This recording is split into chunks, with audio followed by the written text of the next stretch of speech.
코로나 변이 바이러스인 오미크론이 창궐한 8개 나라의 외국인 입국 제한 조치가 내려졌습니다. 변이 상륙을 막기 위한 조치인데 정부는 입국 제한 국가 확대도 검토하고 있습니다. 오미크론 변이 확산을 막기 위해서 이스라엘이 다시 국경을 전면 봉쇄했습니다. 영국과 일본은 입국 검역을 강화했습니다. 세계 경제에도 부정적인 전망이 잇따르고 있습니다. 오미크론 파장을 집중 분석합니다. 방탄소년단이 2년 만에 미국 LA에서 대규모 대면 콘서트를 열었습니다. 세계 각지에서 BTS 팬 19만여 명이 모여들고 있습니다. LA 한인타운은 즐거운 비명을 지르고 있습니다. 경제도 살아나고 분위기도 살고 많이 좋습니다. BTS 사랑합니다. 김성태 전 의원의 딸 채용 의혹을 기억하지 못한다고 말한 윤석열 후보에 대해서 민주당이 비겁하다고 비판했습니다. 국민의힘은 이재명 후보가 조카의 살인 사건을 데이트 폭력이라고 표현한 걸 지적하며 후보 자격이 없다고 맞받았습니다. 뉴스에이 조수빈입니다.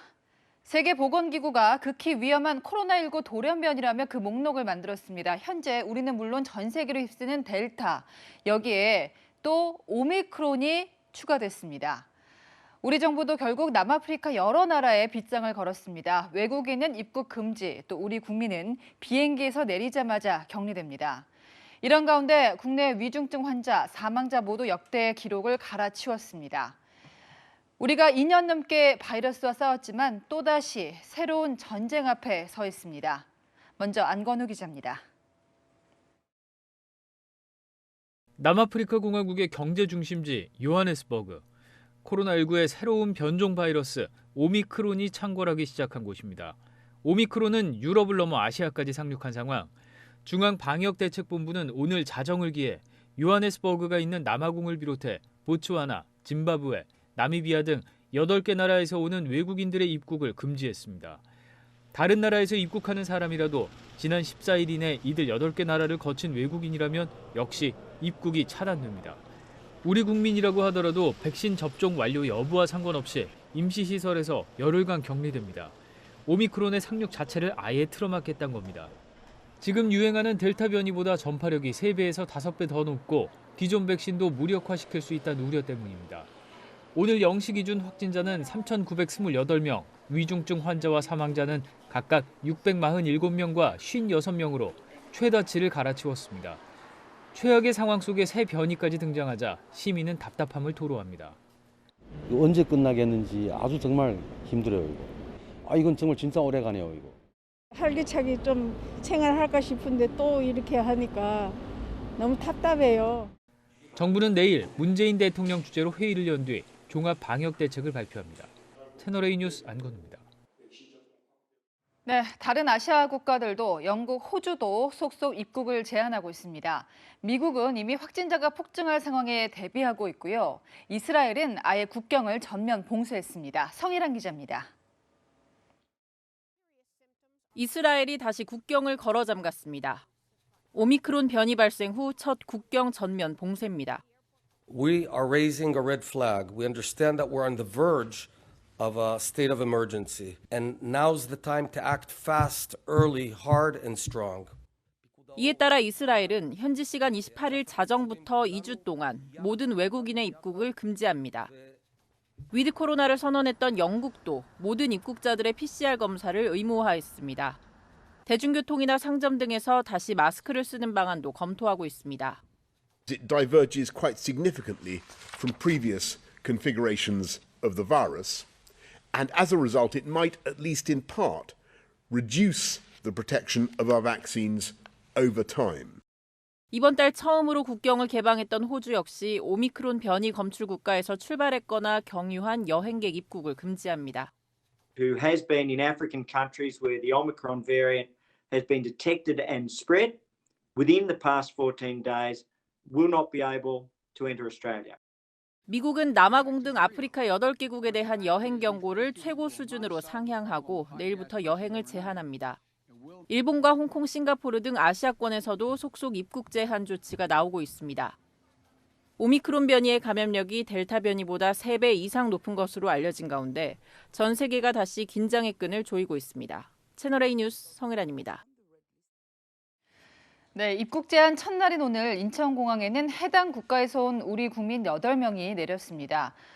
이분들은 즉각 격리시설로 옮겨져서요, 열흘을 보내야 합니다. 김태욱 기자입니다. 빨간색 카드를 목에 걸고 입국장을 빠져나오는 사람들. 방역 요원들의 안내에 따라 확인 과정을 거친 뒤 미리 준비된 버스에 탑승합니다. 입국이 제한된 아프리카 8개국 중 남아프리카 공화국 등 3개국에서 각각 카타르와 에티오피아를 경유해 입국한 내국인은 8명입니다. 어젯밤 갑작스레 발표된 입국 제한 조치에 따라 열흘간 시설 격리에 들어가게 된 겁니다. 이 조치에 따라 내국인이 아닌 외국인은 입국이 아예 불가능합니다. 갑작스러운 오미크론 공포로 해외여행을 떠나는 사람들도 불안합니다. 갔을 때도 좀 위험하지 않을까. 입국을 했을 때 또 다른 혹시 이상이 있지 않을까라는 그런 부분이 좀 많이 염려가 되고 들어올 수 있는지 그런 것도 사실 지금 모르는 상태라서 좀 우려가 되는 부분이 있습니다. 불안하죠. 왔다 갔다 할 때 규제가 계속 시시때때로 바뀌니까 그걸 다 알아보고 들어오기 전에 미리미리 계획을 못하고 와야 된다는 게 어려운 점인 것 같아요. 앞으로 입국 통제가 더 강화돼 가족과 생이별을 하는 건 아닌지 우려하는 목소리도 있습니다. 아기가 너무 어려서 지금 신랑 먼저 일 때문에 보내고 내년 상반기로 지금 예상을 하고 있거든요. 앞을 예측할 수가 없어가지고 그게 좀 많이 불안할 것 같아요. 백신 패스가 확대되면서 활기가 돌던 여행업계도 바짝 긴장하고 있습니다. 아직까지는 고객 문의라든지 예약 동향은 없고요. 현 상황이 얼마나 확산되는지 등에 따라서 이제 여행업계도 좀 더 예의주시하고 있습니다. 오미크론 유입 방지가 시급한 과제로 떠오른 만큼 정부는 입국 제한 국가 확대를 검토하고 있습니다. 채널A 뉴스 김태욱입니다. 네, 정부가 의료 인력이 부족한 지자체에 공중보건의를 파견한다고 했는데요. 정작 현장에서 거부한다는 보도 어제 전해드렸습니다. 저희가 추가로 취재를 해보니까요. 이런 병원이 서울에만 최소 2곳이 나왔습니다. 코로나와 싸운 지 2년이 다 돼가도록 뭐를 했나. 행정은 여전히 주먹구구식이다. 이런 비판을 저희는 현장에서 들을 수가 있었습니다. 여현교 기자입니다.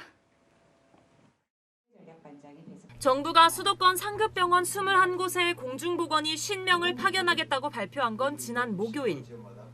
공보의들은 바로 다음 날부터 업무가 시작되는 걸로 통보받았습니다. 지방에서 하루 만에 서울로 올라와 2달치 숙소까지 잡았던 공보의도 있었습니다. 하지만 병원 측이 거부해 돌아가야 했습니다. 파견이 취소가 된 건 맞고 이제 헛걸음한 거는 맞고요. 전혀 맞지 않는 인력을 보내서 병원 입장에서는 어쩔 수 없이 이제 취소를 하게 된 거죠. 공보의 파견 대상 병원 21곳 가운데 받아들이는 걸 거부한 병원은 최소 2곳으로 확인됩니다. 중증 환자를 케어할 수 있는 이런 경험이나 이런 어떤 것들이 좀 부족한 상황이어서 일부 병원은 면담까지 진행하고도 파견을 받을지 결정을 못하거나 지방자치단체 사정으로 파견이 취소된 사례도 있습니다. 원래는 내과, 치과가 온다고 했다가 서비스 파트 다른 과예요. 환자를 보시지 않았던 거예요. 이미 병원에 배치된 일부 공보의도 전문의 업무가 아닌 인턴 업무를 하고 있다고 털어놨습니다. 오늘 피검사를 해야겠습니다. 소변 검사를 해야 되겠습니다. 이렇게 하면은 저희가 그런 인턴의 업무를 하고 있습니다. 파견 대상인 공보의마저 보건당국의 준비 부족을 비판합니다. 코로나가 2년이 다 됐는데 이런 상황이 터지고 작년 2월부터 한 4월 이렇게 해가지고 대구에도 가고 그런 식이었는데 지금 그때랑 하는 행정이 똑같아요. 현장 상황을 제대로 파악하지 못한 정부가 적재적소에 인력 배치를 못하고 있다는 지적이 나옵니다. 채널A 뉴스 여영교입니다. 네, 또 변이가 등장했다는 지긋지긋한 소식 전해드릴 수밖에 없습니다. 경제정책산업부의 허욱 기자가 나와 있습니다. 자, 허 기자, 지금 여러 나라에서 오미크론 변이가 확인됐는데 어느 정도나 전파력이 강한 겁니까? 네, 순식간에 전 대륙으로 번지고 있습니다. 남아공 등 아프리카 8개 국가를 시작으로 먼저 유럽으로 번졌는데요. 예. 벨기에에 이어 영국, 독일, 이탈리아, 체코에서 변이가 확인됐고 유럽과 가까운 중동에서는 이스라엘, 예. 아시아에서는 홍콩까지 확인된 상황입니다. 전파력은 델타 변이보다 2배에서 5배까지 강하다는 분석이 나옵니다. 최고 5배까지 강하다. 저희가 처음에는 뉴 변이라고 보도를 했었는데 하루 만에 오미크론으로 바뀌었습니다. 시청자분들이 왜 바뀌었는지 좀 헷갈릴 것 같은데요. 네, 변이 바이러스 이름 그리스 알파벳 순서대로 차례로 붙이고 있고 네. 이번에는 관행대로 13번째인 뉴 차례가 맞습니다. 그런데 세계보건기구는 두 단계를 건너뛰고 15번째인 오미크론으로 이름을 붙였는데요. 네. 뉴는 새롭다는 의미와 헷갈릴 수 있고 14번째 크사이는 표기가 XI로 시진핑 주석의 시처럼 중국에서 많이 쓰는 성이기도 합니다. 예. 결국 세계보건기구는 질병 이름을 붙일 때 국가나 지역, 직업, 네. 인종 등의 위해를 가할 수 있는 이름은 피하도록 권고한다고 해명했습니다. 예. 자, 새 변이 전파력이 센 건 알겠는데 중요한 거는 치명률이거든요. 어느 정도나 위험도가 높을까요? 네, 남아공에서 오미크론 확진자를 살펴본 의료진은 극심한 피로감을 호소하지만 증상은 가볍다고 밝혔는데요. 네. 위험도는 아직 더 분석이 필요합니다. 일단 오미크론은 단백질 돌기가 신체 세포에 달라붙어 침투할 가능성이 델타의 5배라는 보고가 있습니다. 전파력이 더 강한 건 분명합니다. 문제는 돌연 변이 수가 델타 변이의 2배인 32개로 확인됐다는 네. 겁니다. 돌연 변이가 많다는 건 기존 백신 항체를 무력화시킬 가능성이 높다는 것으로 지금의 백신은 무용지물이 될 수도 있다는 겁니다. 일단 미국의 화이자사는 2주 정도를 분석하면 100일 안에 새 백신 개발이 가능하다고 보는데 예. 정작 인허가를 받고 전 세계에 유통하려면 상당한 시간이 필요합니다. 그러니까 100일 아니라고 하지만 100일보다 훨씬 더 걸릴 수 있다. 봄까지도 갈 수도 있다. 이번에도 델타처럼 순식간에 우리나라에 번질까요? 델타 변이 때를 말씀을 드리자면 예. 세계보건기구가 델타 변이를 우려 변이로 지정한 지 불과 사흘 만에 우리나라에서도 확인이 됐습니다. 그리고 순식간에 잠식하면서 6월 말부터 4차 대유행이 시작이 됐고 네. 우세종으로 자리 잡았고요. 이번에 오미크론은 그저께 우려 변이로 지정이 됐거든요. 이제부터는 정말 시간과의 싸움입니다. 근데 지금 문제는 우리가 오미크론을 딱 대응할 수 있는 방법이 있느냐인데요. 어떻습니까? 일단 강력한 입국 제한 조치로 최대한 국내 상륙 시기를 늦춰야 합니다. 지금 현재 PCR 검사법으로는 새 변종인 오미크론을 잡아낼 수가 없습니다. 네. 오미크론 판정을 위한 PCR 개발하는데 한 2주가 걸리고요. 이걸 일선 방역 시스템에 보급하는데 또 최소 2주가 걸립니다. 결국 앞으로 한두 달이 고비인데 델타 때처럼 우리 방역 당국이 역학조사 속도에서 뒤처지기 시작하면 봉쇄나 거리두기 외에는 전파 차단이 사실상 어렵습니다. 벌써 내일이 두렵다는 분들이 많아요. 블랙 먼데이, 경제에도 엄청난 영향을 끼칠 거다 보는 분들 많은데요. 어떻습니까? 일단 전 세계 증시는 오미크론 변이 이후에 폭락했습니다. 그렇죠. 일상 회복 기대에 그동안 에너지, 원자재 가격이 오르고 실물 경제와 소비도 기지개를 켜는 시점이었는데 말 그대로 오미크론이 달아오르는 엔진에 찬물을 끼얹은 겁니다. 세계 증시와 현물 시장 추가 폭락은 물론 내년 금리 인상에도 제동이 걸릴 거란 우려가 나옵니다. 트래블 버블 등 해외여행도 다시 빗장을 건 봉쇄로 이어질 수 있습니다. 네. 바로 뒤에 정치권 소식 전해드릴 건데 마스크를 쓴 채로 대선을 치를 수밖에 없는 분위기네요. 네, 허욱 기자 수고하셨습니다. 네, 이렇게 할 말 못할 말 안 가렸던 대선이 또 있었을까요? 이 국민의힘은 이재명 민주당 후보가 조카가 저지른 살인죄를 데이트 폭력으로 표현했다며 비판을 쏟아냈습니다. 민주당은 윤 후보가 김성태 전 의원의 딸 특혜 채용 의혹에 대해서 잘 몰랐다고 한 점을 문제 삼았습니다. 이현수 기자입니다. 더불어민주당은 딸 특혜 채용 논란을 빚은 김성태 전 국민의힘 의원의 선대위 합류와 관련해 윤석열 후보를 몰아세웠습니다. 임명 이틀 만에 김 전 의원이 자진 사퇴하긴 했지만 윤 후보가 그동안 강조해온 공정과 상식에 적합한 인사였냐는 겁니다. 윤석열 후보가 강조하는 공정과 상식은 상황에 따라 달라지는 것입니까? 내 편이니 용인되는 것입니까? 윤 후보가 김 전 의원의 특혜 채용 의혹에 대해 오래된 일이라 기억 안 난다고 답한 데 대해서도 검찰총장 재직 시절의 일인데 비겁하다고 비판했습니다. 기억의 뒤로 숨는 비겁한 태도를 언제까지 보일 작정입니까? 국민의힘은 이재명 후보가 조카의 모녀 살인 사건을 변호하고 이를 데이트 폭력 사건이라고 표현한 데 대해 대통령 후보 자격이 없다고 비판했습니다. 살인을 데이트 폭력이다. 이 정도로 이야기를 하고 있습니다. 정치 지도자로서의 자격이 없다. 대통령 후보 자리는 그가 있을 자리가 아닙니다. 이 후보가 폭력적 심성을 가졌다고 주장하며 사과도 진정성이 없다고 공격했습니다. 사과조차도 진정한 사과가 아니라고 생각합니다. 폭력적 심성은 앞서 말씀드렸습니다만 그렇게 쉽게 고쳐지는 것이 아닙니다. 국민의힘은 윤 후보 측이 이재명 후보 아내의 낙상 사고 이후 만세를 불렀다고 말한 안민석 의원, 윤 후보의 식사비 대납 의혹을 제기한 이용빈 의원을 허위사실 공표 혐의로 각각 고발하기도 했습니다. 채널A 뉴스 이현수입니다. 이번 선거는 어느 때보다 2030 젊은 표심이 승패를 가를 거라는 분석이 많죠. 더불어민주당 이재명 후보는 광주에서 첫 지역 선대위를 출범시켰는데요. 청년들, 특히 고3 학생까지 전면에 내세웠습니다. 최성 기자입니다. 회색 티셔츠를 맞춰 입은 이재명 더불어민주당 대선 후보와 광주 지역 선대위원들이 한자리에 둘러앉았습니다. 출범식의 시작은 이번 대선에서 첫 투표권을 행사하는 고3 학생이자 공동 선대위원장을 맡은 남진희 양이 알렸습니다. 우리의 이야기를 들어주고 공감할 수 있는 대통령을 바랍니다. 이재명 후보를 소개합니다.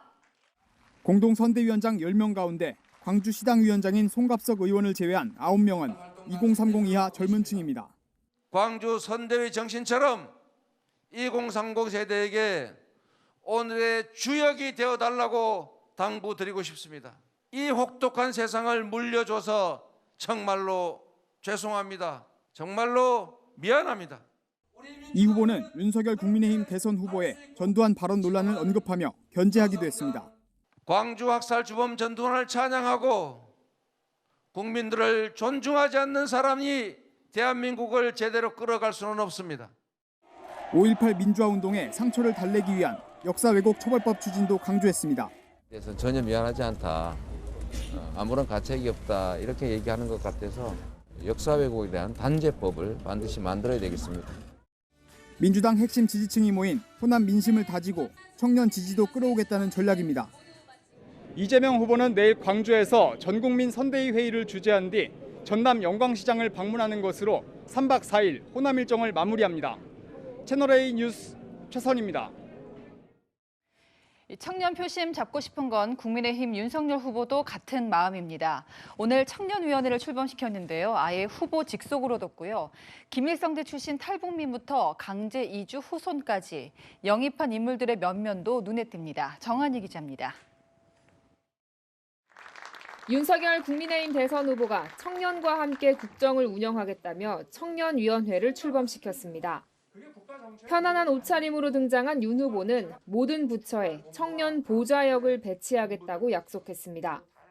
대통령실부터 비롯해서 모든 그 정부 부처에 청년 보좌역을 다 배치해가지고 이건 단순한 인턴이 아니고 유능한 그 청년 보좌역들을 의사결정 과정에 참여하고 검찰 시절 경험에 빗대 경륜이 부족하다고 해서 실력이 부족한 것은 아니라고 강조하기도 했습니다. 제가 뭐 검찰 공무원을 26년 했습니다만은 그 검사 생활 한 1, 2년 하고 나면 선배들이 그런 얘기 합니다. 1년만 잘 배우면은 일 잘하는 사람은 10년 이상 한 것보다 낫다. 청년위원회는 윤 후보가 직접 위원장을 맡고 사회 각층을 대표하는 청년들로 꾸려졌습니다. 농업 스타트업 대표와 힙합 페스티벌 제작자, 사할린 강제이주 동포 손녀, 김일성 종합대학 출신 탈북 청년 등 기존 정치권과는 거리가 먼 2030 청년들입니다. 후보님께서 정책을 만드시는데 좀 더 현실적이고 그들이 치열한 경쟁 상황 속에서 좀 잘 안착될 수 있는 그런 의견들을 많이 전달드리기 위해 나오게 됐습니다. 현재는 워킹맘이라서 어려운 점이 있습니다. 예를 들면 오늘도 아기 빠지는 사람이 없었습니다. 남편이 도와주고 있습니다. 선대위 내에서도 전국 청년 조직을 총괄할 청년 본부를 신설했는데 유승민 캠프 대변인이었던 이기인 성남시의원이 합류하기로 했습니다. 윤 후보는 내일부터 2박 3일간 충청 일정에 나서는데 내일 오후에도 청년과의 토크 콘서트를 계획하고 있습니다. 채널A 뉴스 정한입니다.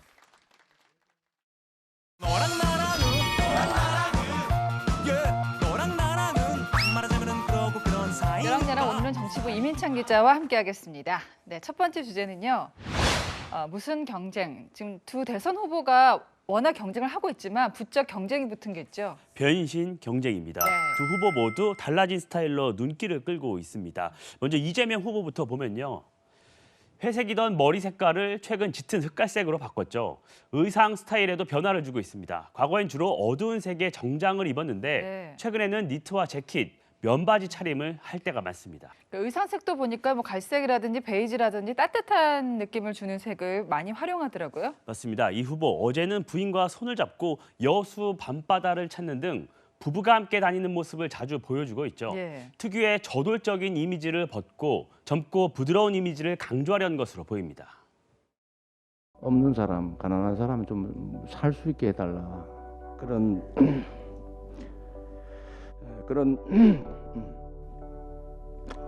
분들의 그 눈물을 제가 정말로 가슴으로 받아 안고 살아가고 있는지. 대장동 개발 특혜 의혹 등 여러 논란에 대한 대응법도 달라졌습니다. 100% 완벽하게 유능하지 못했다는 점 지적 외에 구체적으로 뭘 잘못했다는 겁니까? 최근에는 거친 발언 대신 직접 사과하거나 큰절을 하며 낮은 자세를 보이고 있습니다. 네, 뭐 그러면서도 뭐 산모 후보라고 공격한다든지 거친 발언이 완전히 사라진 건 아닌 것 같아요, 아직은. 윤석열 후보 같은 경우도 많이 변화했더라고요. 오늘 청년위원회 출범식에 참석했는데요. 평소 자주 입던 정장 대신 니트 스웨터 차림을 해서 눈길을 끌었습니다. 헤어스타일에도 변화를 줬는데요. 이마를 덮는 기존의 스타일 대신 머리를 뒤로 넘겨 이마를 훤히 드러냈습니다. 최근 들어 눈썹도 진해졌는데요. 젊은 스타일로 청년들과의 거리를 좁히려는 전략으로 보입니다. 조수빈의 걸은 이 윤 후보의 앉아있는 모습을 연상하면 어떤 게 가장 먼저 떠오르시죠? 아무래도 다 같이 다리를 쫙 벌리고 있는 그 모습 아닐까요? 맞습니다. 그런데 오늘 영상을 보면요. 과거보다는 다리를 최대한 오므리고 앉는 듯한 모습을 볼 수가 있습니다. 어쨌든 국민의 눈높이 맞춰서 좀 노력하겠다 이런 거겠죠? 다음 주제 보겠습니다. 자, 민주당의 걱정. 자, 민주당이 이준석 국민의힘 대표까지 걱정을 해준다고요? 걱정은 걱정인데 정치적 의도가 있는 것 아니냐 이런 해석이 나옵니다. 직접 들어보시죠. 김병준 위원장이 이준석 대표와 회의도 갖기 전에 자신이 운영권을 쥐었다고 공개적으로 자랑했다고 합니다. 나이가 어리다고 해서 당대표를 패싱하려고 하는 것이라면 어처구니가 없는 일입니다. 김병준 공동 상임선대위원장이 본인과 함께 상임선대위원장을 맡고 있는 이준석 대표를 패싱하고 선대위 전면에 나서고 있다는 겁니다. 안 그래도 뭐 김종인 전 비대위원장 문제도 있고 이제 국민의힘 선대위 갈등을 민주당에 부각시키려는 의도로 보이는데 갈등이 진짜 있기는 한 건가요? 먼저 윤 후보 목소리 들어보시죠. 패싱을 할 이유도 없고 다 같은 우리 선대위원이기 때문에 그런 일은 저는 있을 수 없다고 저는 생각합니다. 이준석 대표도 선대위는 김병준 위원장 원톱이라며 김 위원장에게 힘을 실어줬습니다. 다만 한 국민의힘 관계자는 선대위 인선이나 일정과 관련해서 윤 후보와 이 대표 간 소통이 원활하지 않다고 분위기를 전했는데요. 김종인 전 비대위원장 자리를 비워두고 선대위를 가동한 부분이나 당내 청년 조직을 제외하고 후보직 속 청년위원회를 출범한 것을 두고 불만이 쌓여가는 모습입니다. 당장 내일이죠. 윤 후보가 선대위 출범 후 첫 지역 일정을 세종으로 가는데요. 이 대표는 동행하지 않습니다. 자, 김종인 전 비대위원장 문제는 어떻게 돼가고 있습니까? 이 윤 후보 측은요. 김 전 위원장 모시려는 노력은 물밑에서 진행되고 있다고 밝혔는데요. 당사 6층에 사무실도 마련했다고 강조하고 있습니다. 하지만 김병준 상임선대위원장이 전면에 나설수록 김종인 전 위원장의 합류는 더 힘들어진다는 전망도 나오는데요. 윤 후보 선대위를 출범시켰지만 해결해야 할 문제가 많아 보입니다. 네, 지금까지 여랑야랑이었습니다. 네, 집 하려는 사람은 양도세가 많이 나와서 못 팔고 집을 사려는 사람은 대출도 못 끼고 확 늘어난 보유세 때문에 망설이게 됩니다. 서울 주택시장은요, 사지도 팔지도 값이 안정되지도 않은 그야말로 거래 자체가 얼어붙은 상황입니다. 박정석 기자입니다. 서울 마포구에 위치한 3,800세대 아파트. 대단지 규모지만 이달 들어 이뤄진 매매는 5건이 채 안 됩니다. 올해 1월 5,796건에 이르렀던 서울 아파트 매매 거래는 9월 절반 이하로 감소하더니 이번 달에는 454건으로 뚝 떨어졌습니다. 강화된 부동산 정책으로 주택시장이 꽁꽁 얼었습니다. 다주택자들이 매물을 내놓으려고 해도 양도세 중과로 부담이 크기 때문에 매물 자체가 늘기 어렵고 매수자 역시 종부세 등 보유세 부담과 고강도 대출 규제 때문에 가격 관망세여서 내 집 마련이 쉽지 않은 때인 겁니다. 종부세를 포함한 보유세 인상 타격이 상대적으로 컸던 강남 역시 거래 절벽 상황은 마찬가지입니다. 하나의 규제가 아니라 2중, 3중 규제이기 때문에 귀찮아서라도 안 팔고 안 산다예요. 새 정부가 들어서야 매매 거래나 규제 완화를 보고 이런 거래가 좀 활성화되지 않을까 버티는 거죠. 하지만 이렇게 움츠러든 부동산 시장이 집값 안정화로 이어지는 것에 대해선 섣불리 판단하기 어렵다는 분위기입니다. 각종 규제라든가 세금이라든가 이런 것들 때문에 거래가 줄은 상태에서 눈치 보게 하는 장세다. 내년에 임대차 입법 통과되고 한 번 텀이 다 돌잖아요. 그때까지는 물량이 계속 적고 그런 상황이 계속 연결될 것이다.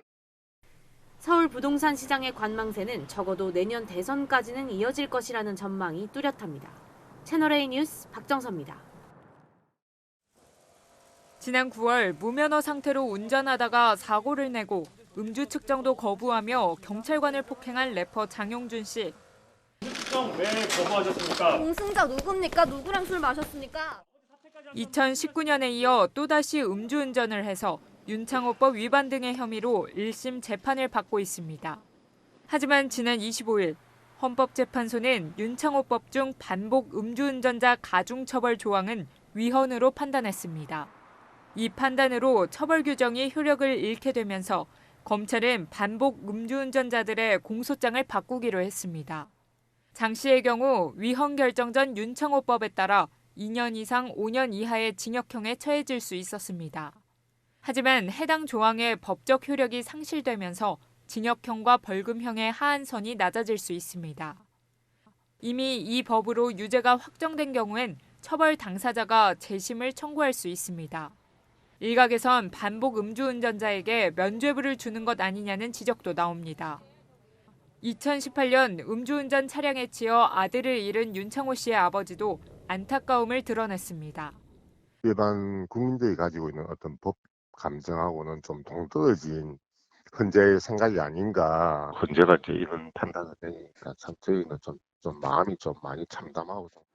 다만 검찰은 반복 음주운전자에 대해 구형을 할 때 가중 사유를 적극 반영하겠다고 밝혔습니다. 채널A 뉴스 박권영입니다. 얼마 전엔 또 3살 아이가 의붓 엄마한테 맞아서 숨졌습니다. 겉은 참혹한 멍투성이에 부검을 해보니까요, 내부 장기가 망가져 있었습니다.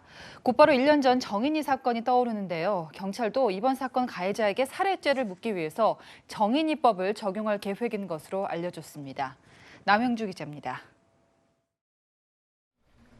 지난 20일 서울 강동구 자택에서 3살 아들을 때려 숨지게 한 의붓 엄마 이모 씨. 이 씨는 사흘 뒤 아동학대 치사 혐의로 구속됐습니다. 혐의 인정하셨나요? 아니 왜 그렇게 때리시는 거예요? 경찰이 이 씨에 대해 아동학대 치사가 아닌 아동학대 살해죄, 이른바 정인이법을 적용할 것으로 보입니다. 지난 3월 시행된 아동학대 살해죄는 법정 최고형인 사형이나 무기징역 또는 7년 이상의 징역에 처해집니다. 기존 아동학대 치사보다 처벌이 무겁습니다.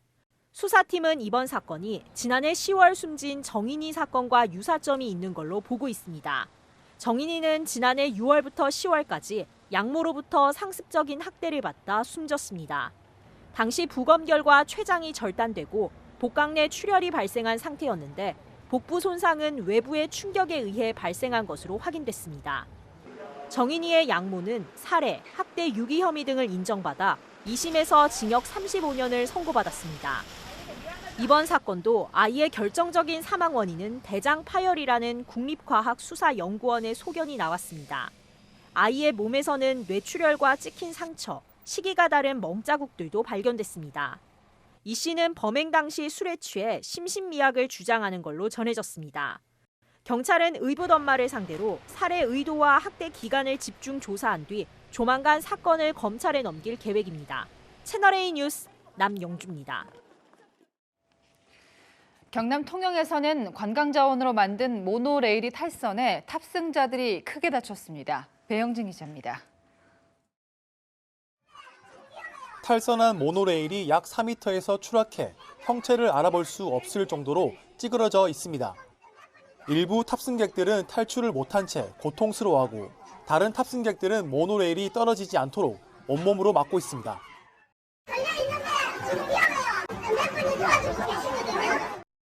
사고가 발생한 건 오늘 오후 2시쯤. 경남 통영시 욕지도 모노레일이 탈선하면서 탑승객 8명이 크게 다쳤습니다.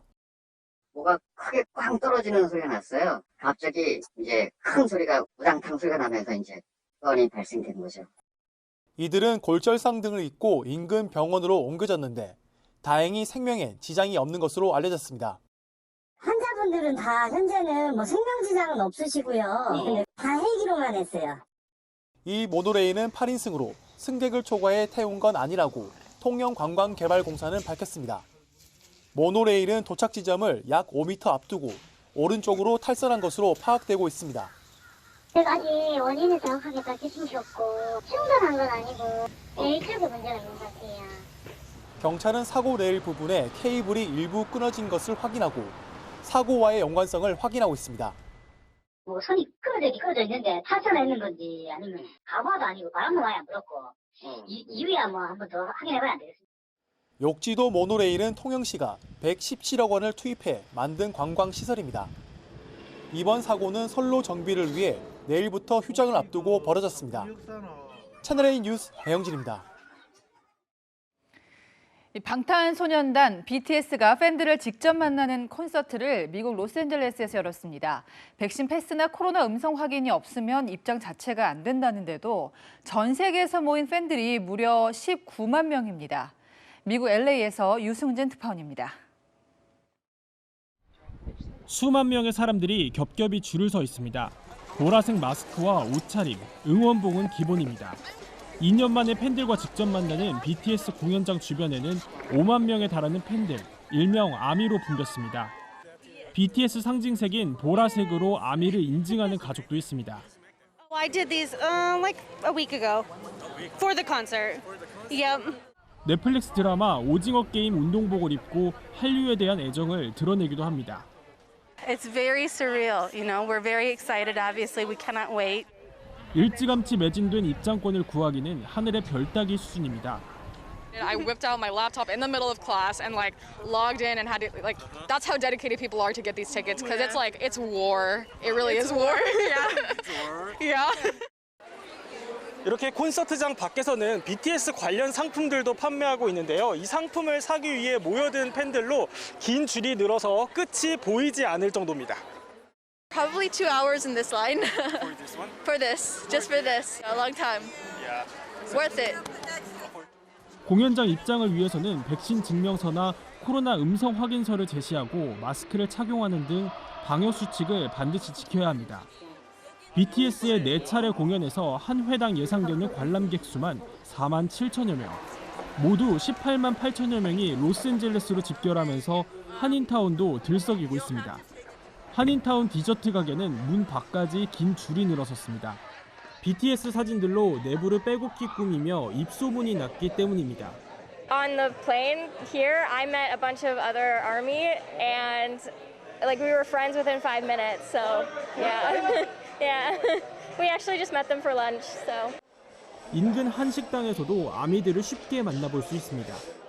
경제도 살아나고 분위기도 살고 많이 좋습니다. BTS 사랑합니다. 다시 돌아온 BTS는 미국 도시를 통째로 흔들며 저력을 과시하고 있습니다. We love you, BTS! 로스앤젤레스에서 채널A 뉴스 유승재입니다.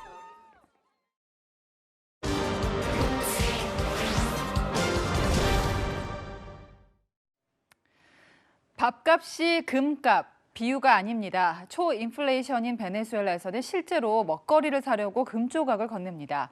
경제는 이 지경인데 정권 심판론은 왜 번번이 실패할까? 공짜 복지에 마약처럼 중독된 국민들은 선거 때마다 눈앞에 보이는 빵과 일자리를 표와 바꾸고 있습니다. 세계를 보다 강은하 기자입니다. 마트에서 장을 보던 여성이 손톱만한 금 조각을 꺼냅니다. 돈 가치가 워낙 없다 보니 금을 이용한 물물 거래가 100년 만에 다시 등장한 겁니다. 블룸버그는 최근 베네수엘라 남동쪽 광산마을 투메레모의 실상을 보도했습니다. 호텔 1박은 2분의 1g, 중식당에서 2인분 점심값은 4분의 1g, 이발비는 8분의 1g 등 모든 가격이 금의 무게로 표시됩니다. 주민들은 사금이라도 구해볼까 계곡으로 향합니다. 금이 많아요. 세계 금 매장량 1위 국가가 베네수엘라예요. 까나이마 국립공원 같은 데 가면 인디언들이 계곡물에 딸려 내려오는 금 덩어리 이런 거를 이제 들고 다니면 그 단속을 해요. 군인들이라든지 경찰들이 이렇게 막 몸도 수색하고. 베네수엘라는 지난 2008년엔 영이 3개, 2018년엔 5개, 지난달엔 6개를 치우는 화폐 개혁을 단행했습니다. 13년 동안 14개의 영이 사라졌지만 여전히 화폐 가치는 바닥입니다. 시장에선 환전상들이 미국 달러를 현지 화폐 볼리바르로 바꿔주는데 고시 환율은 있으나 마나입니다. 지금 오늘 바꾸는 게 1불에 4.8입니다. 24볼리바르 바꿨어요. 비트코인을 국가 화폐로 지정한 엘살바도르처럼 가상화폐를 거래 수단으로 쓰자는 움직임도 있습니다. 어떻게든 그 자체 가상화폐를 만들어서 이거를 통화로 하면은 돈을 찍어내는 돈도 필요가 없고 그 국민들을 교육시켜가지고 이거를 쉽게 이렇게 뭔가 할 수 있게끔 하는 방향으로 잡고 있는 걸로 저는 알고 있어요. 세계 1위의 원유 매장 국가인 베네수엘라지만 정부는 지난달 휘발유 값을 2배로 인상했습니다. 이런 최악의 경제난 속에서도 니콜라스 마두로 대통령이 이끄는 통합사회주의당은 최근 지방선거에서 23개 주에서 20개 주지사를 당선시키며 압승했습니다. 마두로 대통령은 경제 파탄의 원인이 미국의 경제 제재 때문이라며 반미를 외쳤습니다. Todo el que vote el domingo vota contra el imperialismo norteamericano. A votar contra el imperio yankee. Que respeten. 그러면서 돈을 뿌리고 일자리를 나눠주며 유권자들의 환심을 샀습니다.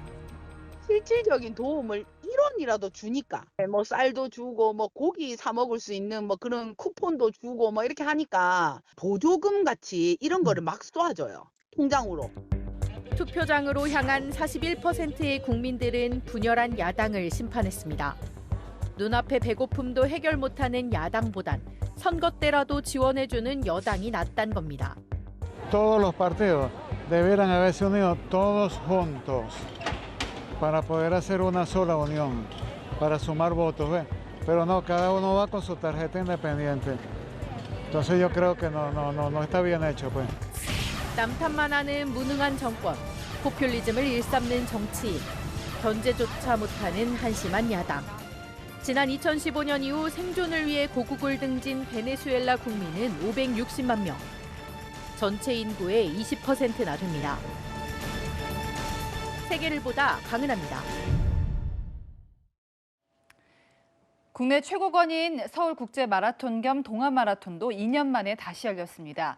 코로나 시대에 맞춰서 서울과 케냐에서 동시에 달렸습니다. 강병규 기자입니다. 2년 8개월 만에 서울에서 열린 동아마라톤. 영하권 추운 날씨 속에서 선수들이 부지런히 몸을 녹였습니다. 이번 대회에는 선수들이 일반인들과 동시에 출발했습니다. 선수들이 일반인과 나란히 달리거나 추월하는 진풍경도 연출됐습니다. 남자부에서는 박민호가 35km 지점부터 페이스를 높인 뒤 한치 추격도 허용하지 않고 2시간 14분 35초로 우승했습니다. 2시간 10분 안으로 뛰는 게 일단 제 목표고요. 한국 신기록까지 저는 목표를 잡고 운동할 생각입니다. 여자부는 최정윤이 2시간 44분 09초로 첫 우승을 차지했습니다. 트랙 종목에서 마라톤으로 전향하며 겪었던 마음고생을 이제야 떨쳐냈습니다. 정말 10명 중에 거의 9명이 다 안 된다고 그냥 하지 말라고 다음 준비하라고 했는데 남들 신경 쓸 필요 없고 네 할 것만 하면 된다고. 이번 대회는 국내 마라톤 대회로는 최초로 한국과 케냐 두 곳에서 열렸습니다. 케냐 대회도 쟁쟁한 참가자들로 눈길을 끌었습니다. 뉴욕 마라톤 남자 우승자인 코리르, 뉴욕 마라톤 여자 우승자이자 도쿄올림픽 금메달리스트 잽 치르치르가 오늘 케냐 현지 코스를 달리며 서울국제마라톤 이원화 방식의 첫 역사를 썼습니다. 채널A 뉴스 강병규입니다. 돌아오는 한 주는 날씨 변덕이 무척 심하겠습니다. 내일까지는 큰 추위 없이 무난한 날씨가 이어지겠지만 화요일 전국에 돌풍과 천둥을 동반한 겨울비가 요란하게 내릴 텐데요. 이후 수요일 서울의 아침 기온은 영하 3도로 전날 아침보다 10도나 더 낮아지겠습니다. 12월의 시작과 함께 매서운 강추위가 몰려옵니다. 건강관리 잘 해주셔야겠습니다. 내일은 전국에 구름 많겠는데요. 중서부 지역은 공기질이 좋지 못하겠습니다. 내일 아침 서울은 3도, 대전 1도로 쌀쌀하겠고요. 한낮에 서울은 12도, 부산은 17도까지 올라 일교차가 크겠습니다. 건조특보가 내려져 있는 동해안 지역은 계속해서 화재 사고에 유의하셔야겠습니다. 날씨였습니다. 저는 다음 주말에 뵙겠습니다. 내일도 뉴스입니다.